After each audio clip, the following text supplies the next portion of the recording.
Aviso: o vídeo contém spoilers. Máscaras representam muito. Elas ocultam, mas podem revelar. Ocultam o verdadeiro eu, mas a própria máscara pode revelar alguma coisa sobre quem a usa. A infidelidade precisa de uma máscara. Se somos infiéis, cedemos aos nossos desejos reais. Se somos fiéis, será que estamos mentindo para os outros e para nós mesmos? A verdade é como fogo. Às vezes, a fidelidade não precisa da mais pura honestidade, mas de compaixão humana. Os espelhos refletem em nós verdades que muitas vezes ignoramos ou não vemos mesmo estando ali, tão claras aos nossos olhos que muitas vezes não estão tão abertos. O que isso tem a ver com De Olhos Bem Fechados? Esse é um filme do Kubrick, na verdade o seu último, e ele estreou logo depois de sua morte. Esse último filme talvez seja o mais denso dos filmes do diretor. Cada detalhe em tela provavelmente tem um significado. A estrela na festa de Natal tem um significado. A senha Fidelo para entrar na festa tem um significado.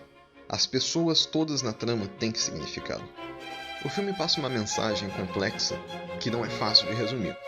Ele fala sobre o que fazer para manter um casamento estável. Ele fala sobre o desejo feminino.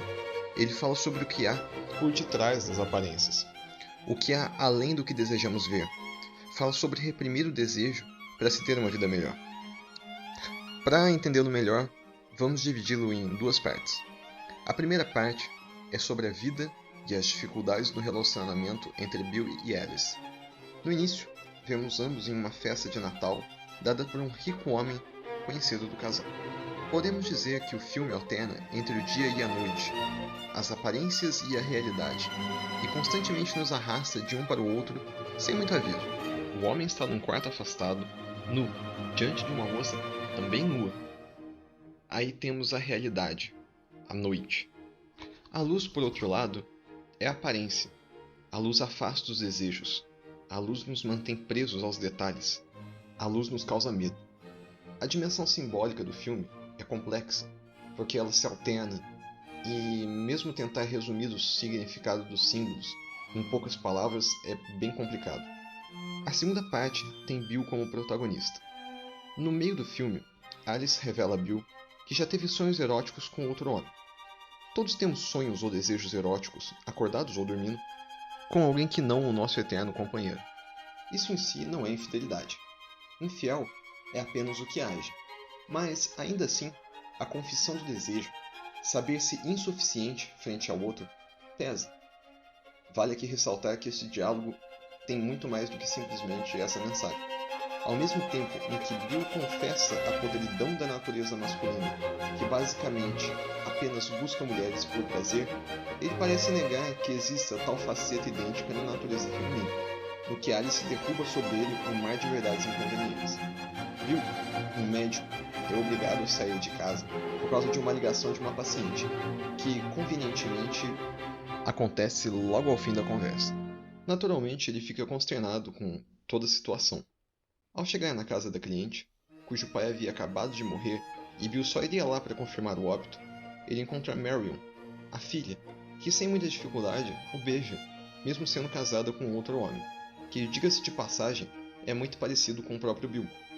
Isso é a prova para Bill de que há nas mulheres aquele desejo idêntico ao dos homens. Ao invés de voltar direto para casa, Bill resolve andar. Existem interpretações que dizem que toda a sequência de Bill na rua é apenas um sonho.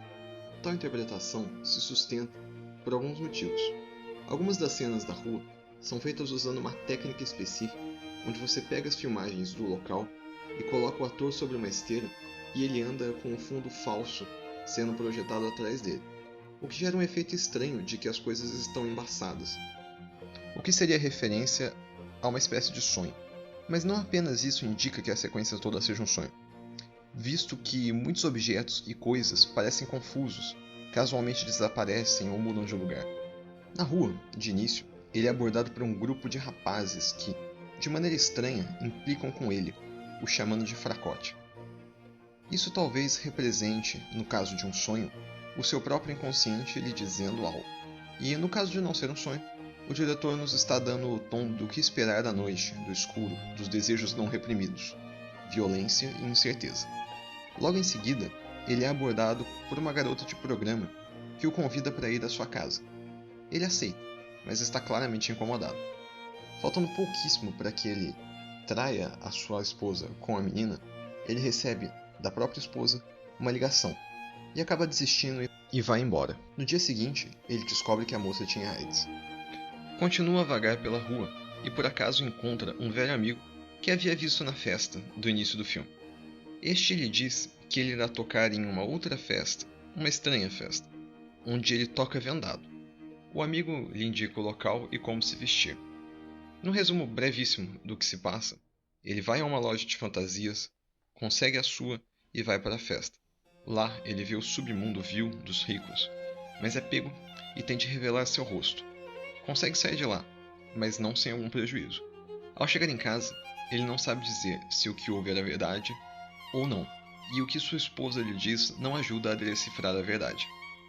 O filme se desenrola nos confundindo.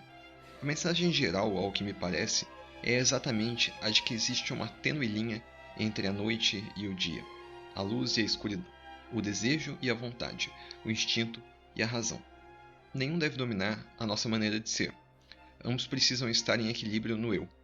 O filme é uma coletânea de exemplos do que pode acontecer se nos deixarmos carregar para qualquer um dos lados.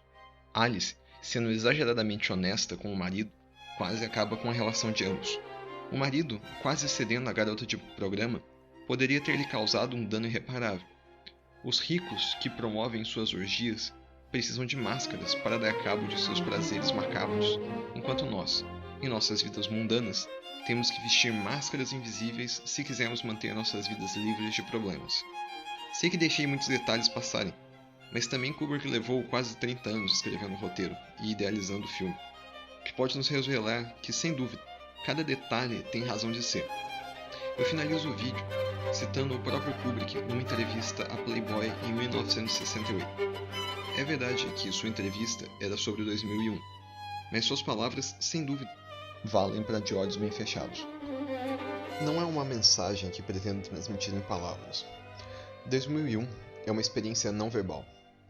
De 2 horas e 19 minutos de filme, há apenas um pouco menos de 40 minutos de diálogo. Eu tentei criar uma experiência visual, que ignore os buracos verbais e penetre diretamente no subconsciente com uma emoção e conteúdo filosófico.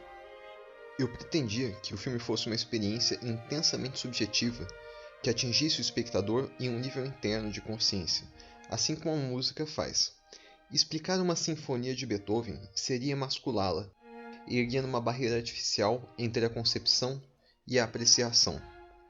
Você é livre para especular como quiser sobre os aspectos filosóficos e significado alegórico do filme.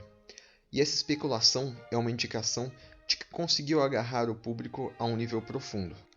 Quanto apreciaríamos hoje a Mona Lisa se o Leonardo tivesse escrito na final da tela: "Esta senhora está sorrindo um pouco porque seus dentes estão podres", ou "porque ela está escondendo um segredo de seu amante"? Interromper a apreciação do espectador e acorrentá-lo a uma realidade diferente do que a dele não é o que eu quero que aconteça em 2001.